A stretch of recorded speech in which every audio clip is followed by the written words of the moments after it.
To take you to the Bible. Nataka nikupeleke katika andiko. Let us go in the book of Ephesians. Kitabu cha Waefeso chapter 6. Waefeso 6. We are going to start from verse 10 to verse 19. Waefeso 6:10 hadi 19. I'm praying today so that I may teach, I may speak slowly. So nataka nende kwa utaratibu leo so that you may catch something ndiposa upokee jambo which God has put in my mind, in my spirit to speak to you. Ambacho Mungu ameweka katika roho yangu kukunenea. We are going to start from verse 10. Mlango wa 10. Ephesians chapter 6 from 10 to 19. Waefeso 6. Let's read. Finally be strong in the Lord and in his mighty power. Put on the full armor of God so that you can take your stand against the devil's schemes. For our struggle is not against flesh and blood, but against the rulers, against the authorities, against the powers of this dark world, and against the spiritual forces of evil in the heavenly realms. Therefore, put on the full armor of God, so that when the day of evil comes, you may be able to stand your ground, and after you have done everything, to stand. Stand firm, then, with the belt of truth backed around your waist, with the breastplate of righteousness in place, and with your feet fitted with the readiness that comes from the gospel of peace.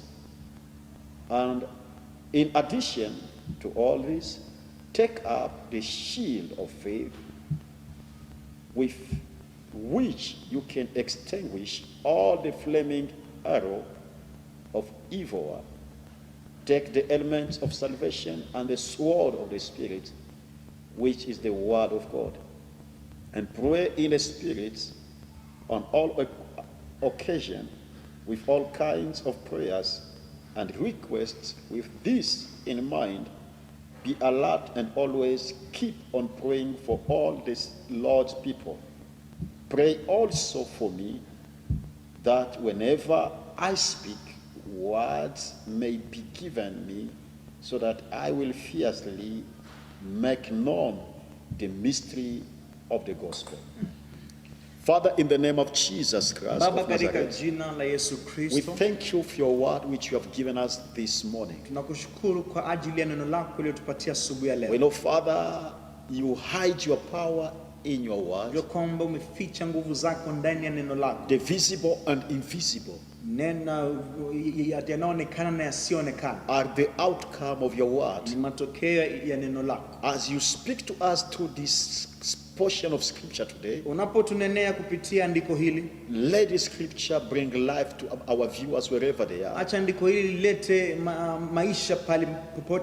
And let this revelation bring revolution to their spirit,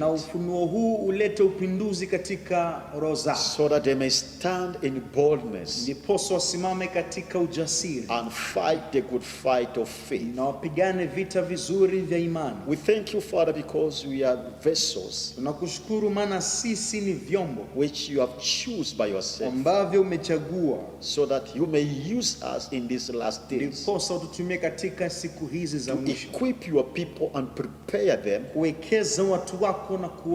so that they may become victorious wherever they are. You know, oh my God, my dad, after this service, the life of your people will not remain the same again. In Jesus' name we do pray and believe. Amen. Amen. Amen. Amen. Amen. As we have read in the book of Ephesians chapter 6, kama tulivyosoma katika kitabu cha Waefeso, There are things that we have to understand through the scripture which we have read.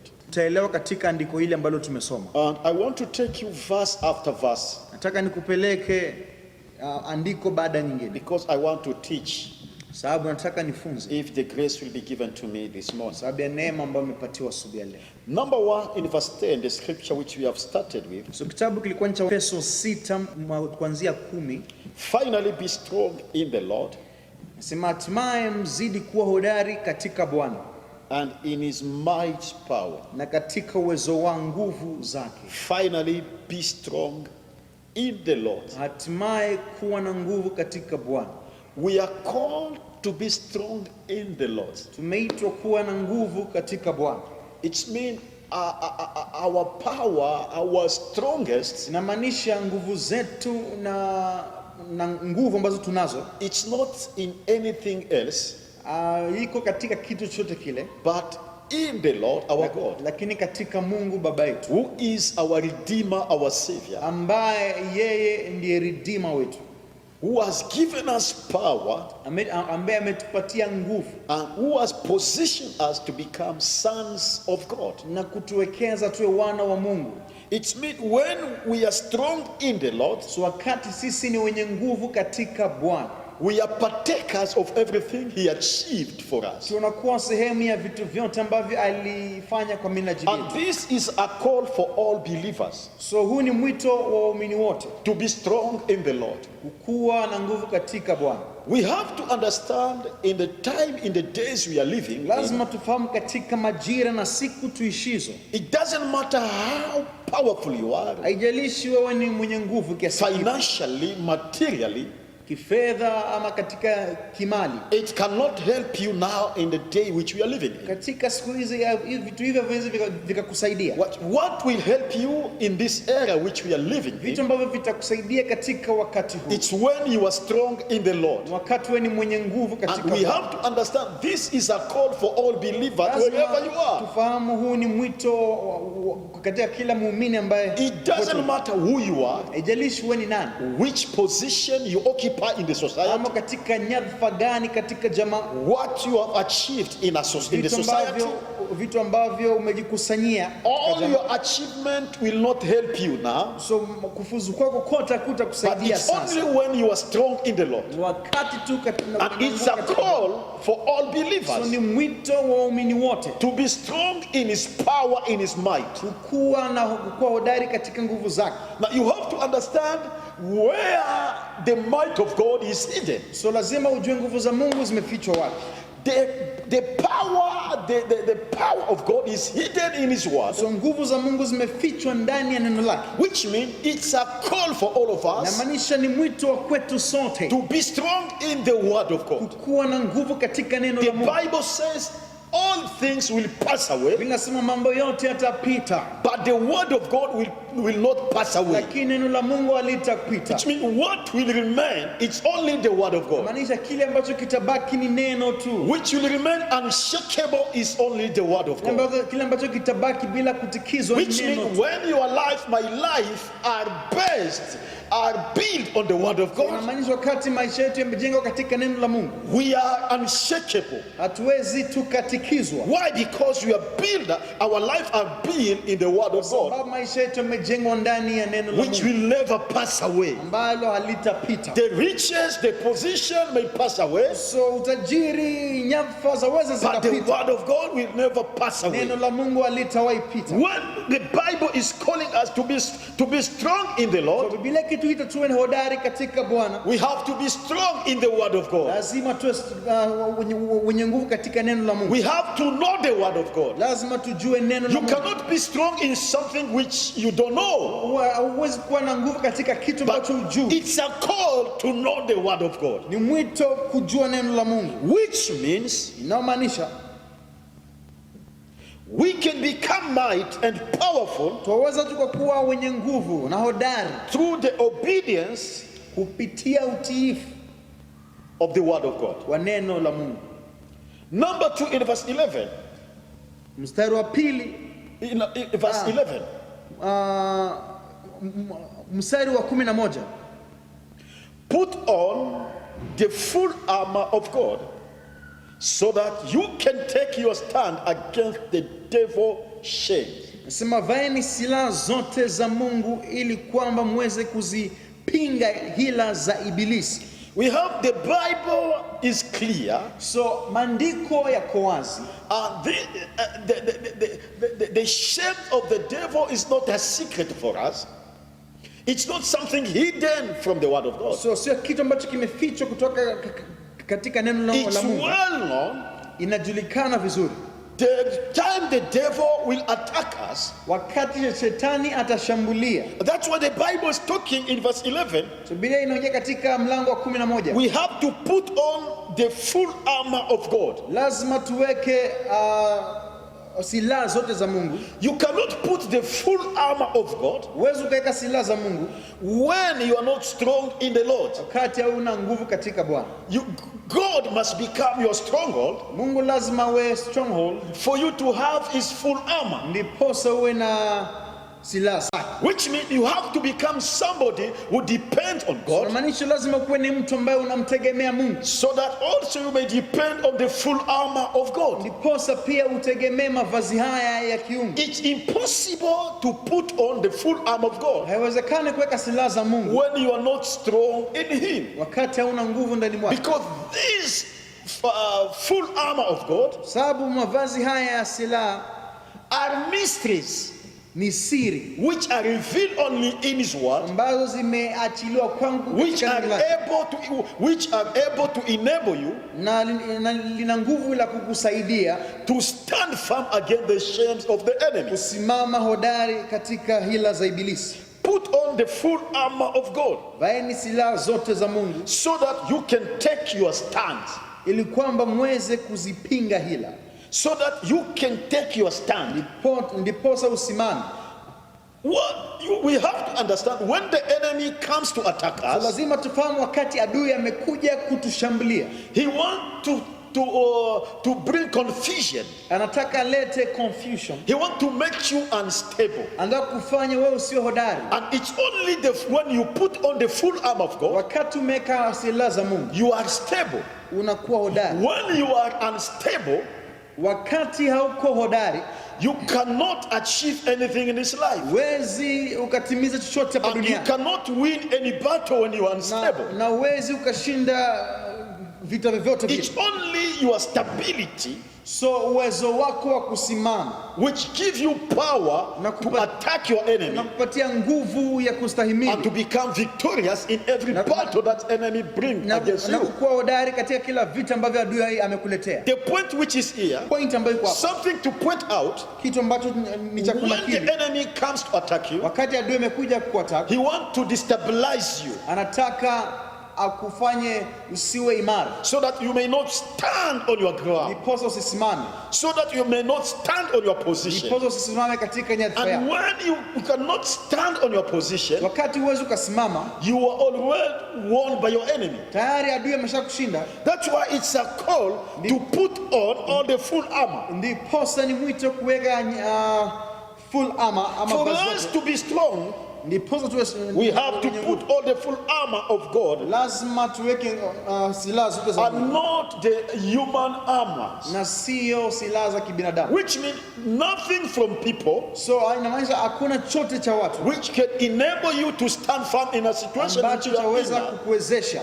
It's only the full armor of God, ni neno tu, ni mavazi ya which will enable you to stand firm, ambayo itakuwezesha usimame imara, to stand on your ground, usimame, because you are going somewhere. sababu unaelekea mahali. God is taking you somewhere. Mungu anakupeleka mahali. And the enemy has come adui amekuja just to deviate you, kukutenga, so that you may not achieve your God, ndiposa usitimize, so that you may not achieve what God has called you to do. ndiposa usitimize kile ambacho amekuita. That's why I'm calling you, ndiposa nakuita, I'm inviting you, ninakualika.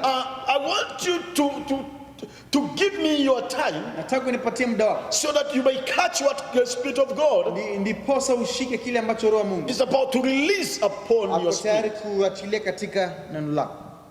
Now, 22. ya pili, a nation become a threat to another nation, so taifa huwa inakuwa tishio kwa taifa nyingine, Not because of the number. Talk about faith. As the Bible says, in addition to all this, take up the shield of faith, with which you can extinguish all the flaming arrow of the evil one. Imani inazungumziwa kama ngao, hiyo shield ambayo ina uwezo ya kuzuia mishali yote ambayo adui shetani anakushambulia nayo. Na kitu najaribu kuzungumza hapa, kusudi imani yako iwe na uwezo ya kuzuia shambulio yote ya adui shetani kwa maisha yako, ni lazima uwe grounded. Ni lazima uwe mtu ambao you are grounded in the word. Ni kusema, it's not just to say imeandikwa. Kuna watu ambao wanajua just to recite the scripture, wanajua just to kuzungumza andiko, but andiko ambao unazungumza na hauishi haiwezi kukusaidia, haiwezi kuwa shield kwako. Ndio kitu najaribu kuzungumza. Use faith as a shield. Na imani tunajua ni maneno ya Mungu, ni hiyo ahadi ambayo Mungu anakupea. Nikisema ya kwamba, kwa mfano nikisema ya kwamba nitakuwa kichwa na sitakuwa mkia, na wakati najipata ninajiona niko nyuma ya watu wote, hakuna kitu kinaendelea katika maisha yangu, na ninazungumza ya kwamba nimetangaza nitakuwa kichwa sitakuwa mkia. Hiyo ni mfano nijaribu kupea andiko, imani ambayo haitakusaidia. Kusudi uwe kichwa, you have to understand kanuni gani inakufanya uwe kichwa. When you put God first in your life. To put God first in your life mean ya kwamba Mungu anakuwa na nafasi ya kwanza kila kitu ambacho unafanya. Wakati unaweka Mungu nafasi ya kwanza, inamaanisha ya kwamba in whatever you will be doing, you will succeed, kwa sababu Mungu ndiye yuko nafasi ya kwanza. Now, how do you put God first in your life for you to become ukuwe kichwa mahali pote huko? You have to respect all the principles given to us. If God says you have to honor your boss, those who are in authority, na unawazara, hiyo moja kwanza inakuangusha, kwa sababu wale ambao wanamheshimu na yatawaheshimu. Ndio Biblia inasema. Na kuheshimu Mungu ni kuheshimu kanuni zake. Inamaanisha wakati ambapo siheshimu kanuni ya Mungu, inamaanisha simheshimu Mungu. Na anasema ya kwamba wale ambao wananiheshimu hata mimi nitawaheshimu. Kwa kuheshimu kila kanuni ya Mungu, unamheshimu Mungu. Na anasema ya kwamba atakuheshimisha. Na wakati Mungu anasema ya kwamba atakuheshimisha, kuheshimisha mtu ni kumtoa huko nyuma mahali iko na kumuleta mbele. Hiyo ndio kuheshimisha mtu. Mgeni amekuja kwa karamu, mbona mchukue mtu huyo mlete hapa mbele, kwa sababu unaheshimia. Lakini kuna wengine ambao wanakuja wanawaacha wakae nyuma, lakini kwa sababu unaheshimika hapa, watakutoa huko nyuma wanakuleta mbele. Sasa Biblia inasema ya kwamba wale ambao wanamheshimu Mungu naye atawaheshimu. Atatofautisha, ataweka utofauti kati ya wale ambao wanamtumikia na wasiomtumikia. Kutofautishwa inamaanisha ya kwamba pana kitu cha kipekee ambacho kinatendewa kwako ambacho hakitendewi kwa watu wengine. Na kukuzungumzia kwamba nitakuwa kichwa na sitakuwa mkia, wakati ambapo siheshimu kanuni za Mungu, siheshimu neno la Mungu, hii ni kujidanganya. Hiyo ni imani ambayo haitanyokoa.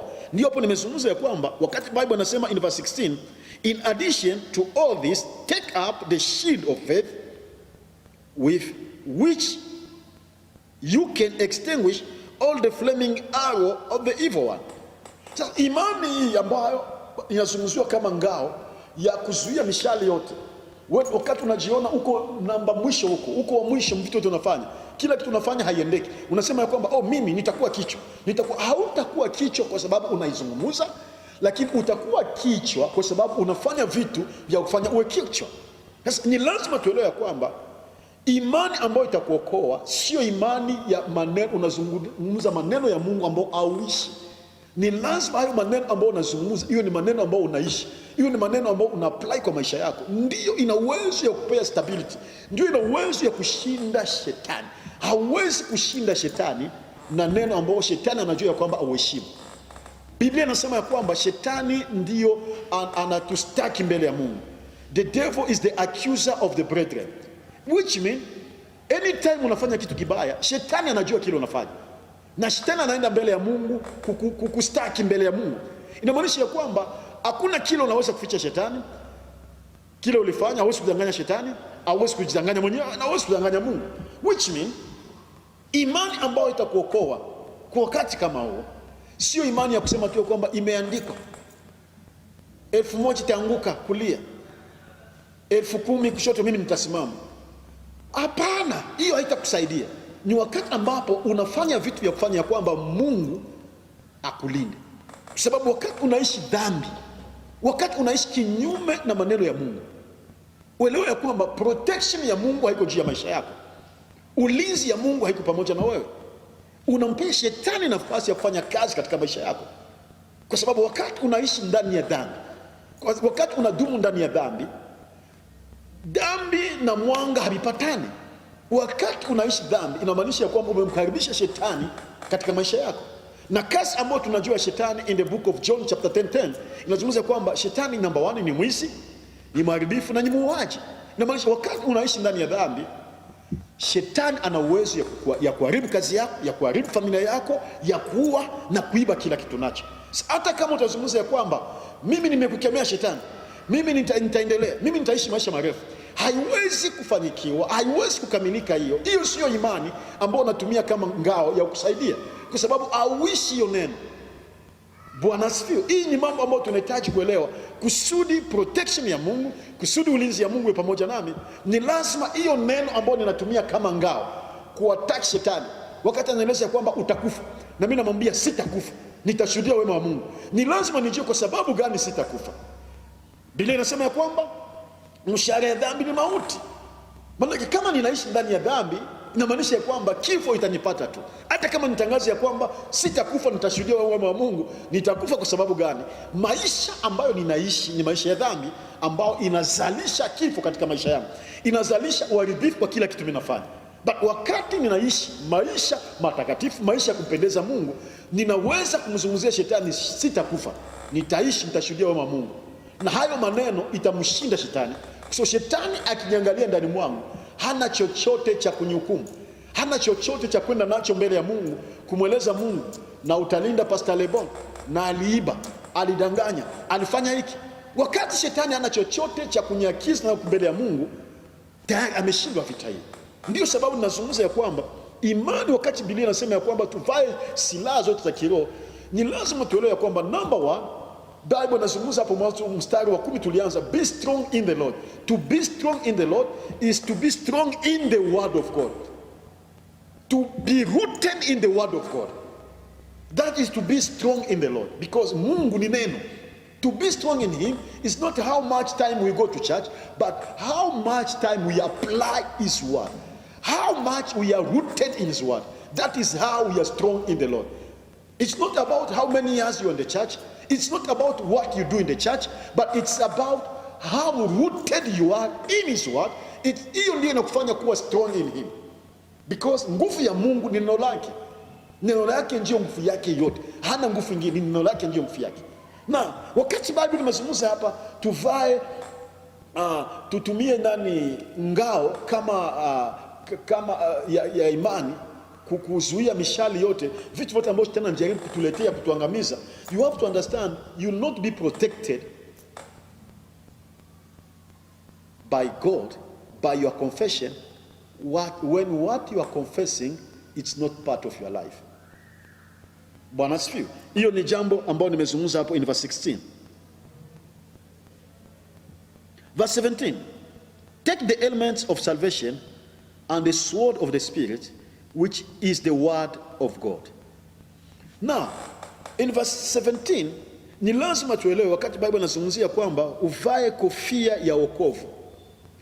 Kila kitu ambacho kinakupatia stability katika vita yote inakuja, katika hali yote ambayo inajitokeza kukupiganisha katika maisha yako, ni lazima ujue ya kwamba wewe ni mtoto wa Mungu. Wewe kuvaa hiyo kofia ya wokovu, ujue ya kwamba mimi nimeokolewa. Kuokolewa inamaanisha kuokolewa na kila kitu. To be saved with everything. Manake, it doesn't matter what the enemy bring against you, you have to know I'm saved. Number one. Kwa kuvaa hiyo kofia ni kujua kwamba na kuonesha ya kwamba mimi nimeokolewa tayari. Hauniwezi. Kujua kwamba mimi jina yangu iko kwa kitabu ya uzima. Mimi ni mtoto wa Mungu. Mimi ni mali ya Mungu. Mimi ni property ya Mungu. Shetani hauna uwezo juu ya maisha yangu. Hauna uwezo juu ya kazi yangu. Hauna uwezo juu ya watoto yangu. Hauna uwezo juu ya chochote ninachokifanya. Kwa sababu gani? Mimi nimeokolewa. Mimi ni wa Mungu. Kwa kujua kwamba mimi nimeokolewa.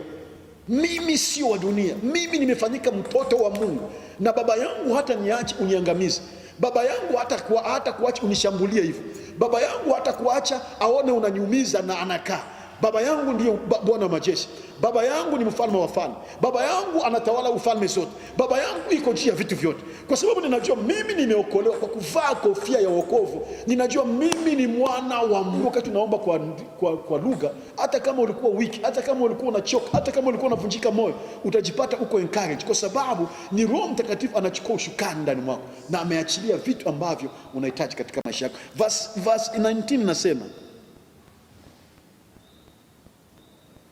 pray also for me that whenever I speak, words may be given me, so that I will fiercely make known the mystery of the gospel. Huyu ni Paulo, mtume Paulo anazungumza kwamba na mniombee hata na mimi kusudi nipewe neno. You people wherever you are, you have to pray for your pastors. You have to pray for your pastors. Why? Kwa sababu wapewe neno ambalo ni la wakati ya majira. Wapewe neno kukuhusu wewe. So wakati wanapewa neno, wanapoizungumza juu ya maisha yako, it will boost your faith. It will give you direction. That's why you have to pray for them. Always. Ndio Paulo anasema mtuombee ili tuzungumze the mysteries za hizi siri za Mungu, tuzifunue, mkuwe na uwezo wa kuzielewa. Na tupewe kwanza neno na tuwe na uwezo ya kuifunua kweli. Bwana asifiwe.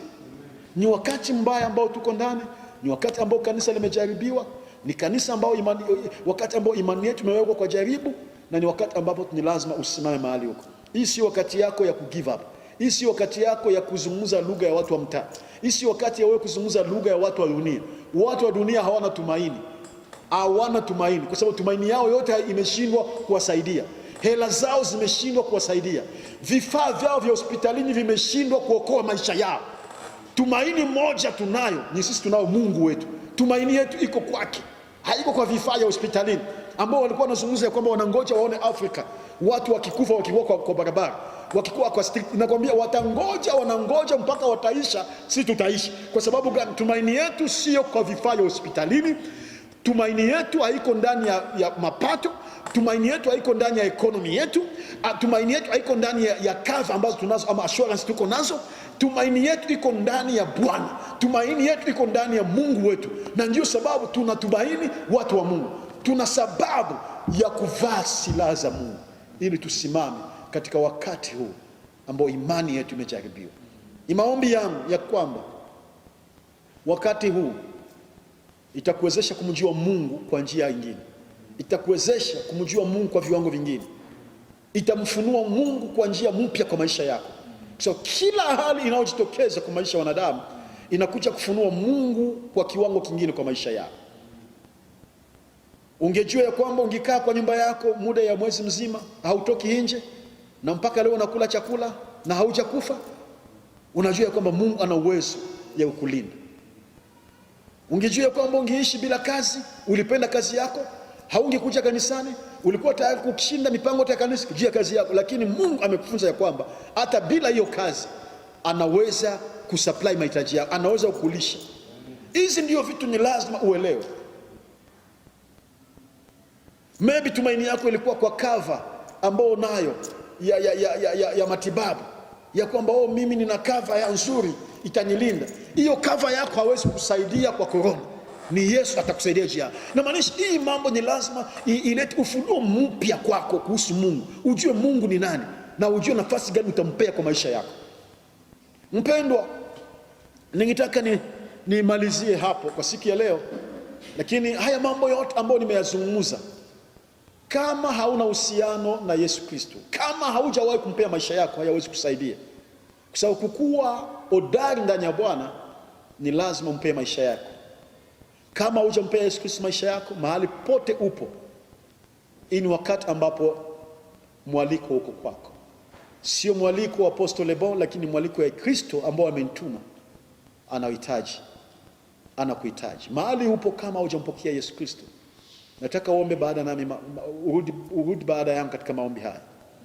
Bwana Yesu, mimi ni mwenye dhambi. Nimelipokea neno lako mchana wa leo, na naelewa siwezi kujisaidia peke yangu. Nimetambua maisha yangu bila wewe ni bure, na kwa sababu hiyo nimejisalimisha mbele yako. Ninakupea maisha yangu siku ya leo. Unisamehe dhambi zangu zote. Ondoa jina langu katika kitabu ya mauti na ukaandike jina langu katika kitabu cha uzima. Shetani, siku ya leo nimekukataa na njia zako zote. Nimempokea Kristo katika maisha yangu. Yesu, nikubali, nipokee, nisaidie, niwezeshe nikasimame katika wokovu wangu. Katika jina la Yesu Kristo naomba, amen. Msikilizaji wangu mahali pote upo,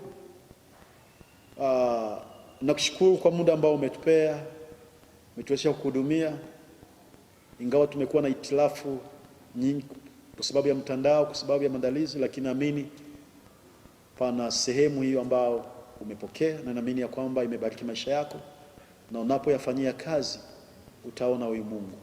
Na nataka kuhakikishia kwamba wewe hautakuwa miongoni ya wale watakaoangamia, kwa sababu pana kazi kubwa iliyo mbele yako. Haujafika mwisho.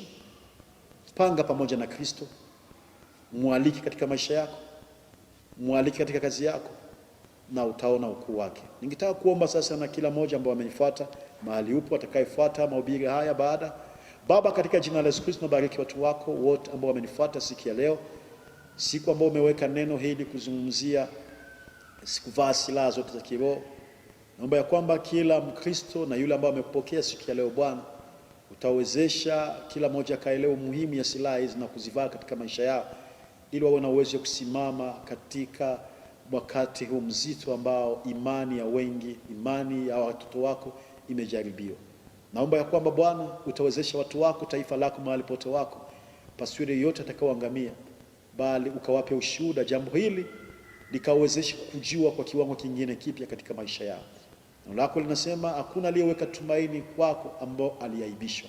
Naombea watu wote ambao wanakutegemea wewe kwa maisha yao, ya kwamba aibu isiwe sehemu ya maisha yao. Nabariki nyumba hii, jamii hii ambao Bwana hawajui la kufanya, wamefika mwisho. Neno lako linasema mahali ambapo mwanadamu amefika mwisho, kila mwanadamu anapofika mwisho ndipo umeanza. Naomba Bwana ukaanza na familia hii ikakujua. Nabariki mwezi wa 5 huu. Nimetangaza Bwana mwezi wikaje na baraka, kaje na ushindi juu ya watu wako, wakakuone kwa njia kubwa, na sifa na utukufu itakurudia wewe. Ninaombea familia kubwa ya Shekina mahali pote wako na duniani nzima. Naomba ya kwamba utabariki familia hii Bwana, utapanua watu wako, utajifunua katika maisha yao. Kumbuka Baba, neno umetupea kuhusu mwaka hii, mwaka ya supernatural, mambo yasiyo ya kawaida. Naomba mambo yasiyo ya kawaida yakawatendekee katika vizuizi yote ambao yako ulimwenguni nzima. Naomba Bwana ukaonekanie, ukawatendee mambo ya ajabu. Na unasema utaweka utofauti kati ya wale wanaokujua na usikujua. Naomba utofauti wako kaonekane. Wanaokuamini juu ya uponyaji waponye, wanaokuamini juu ya provision Baba ukawakirimia mahitaji yao, wanaokuamini juu ya milango kufunguka, milango ikafunguke, wanaokuamini juu ya kazi, biashara Bwana ukatende juu yao. Zaidi ya yote naomba Bwana ukajifunue juu ya watu wako. Katika jina la Yesu Kristo tumeomba na kuamini. Amen, amen, amen. Asante sana kwa nafasi ambayo umetupea, na ningetaka kumpea nafasi mtumishi wa Mungu, kijana wangu Paulo Loni ataja kupea matangazo. tunapomalizia kipindi ya siku ya leo. Thank you once again for being together with us. We are really blessed to have you, and we thank you because you're part of us. So I want you to share this video to wherever that you can, wherever you can share this video so that it may bless their life. Let the body of Christ be strong. So I want to bring some announcements. We're going to be live again on Tuesday from 6 p.m. We're going to be live on Tuesday from 6 p.m. Also on Thursday at the same time, we're going to be live.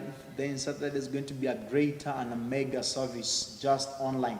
This is a church without without walls. It's a church without walls. So make sure you invite someone, make sure you share, and make sure you comment, and the Lord shall bless you.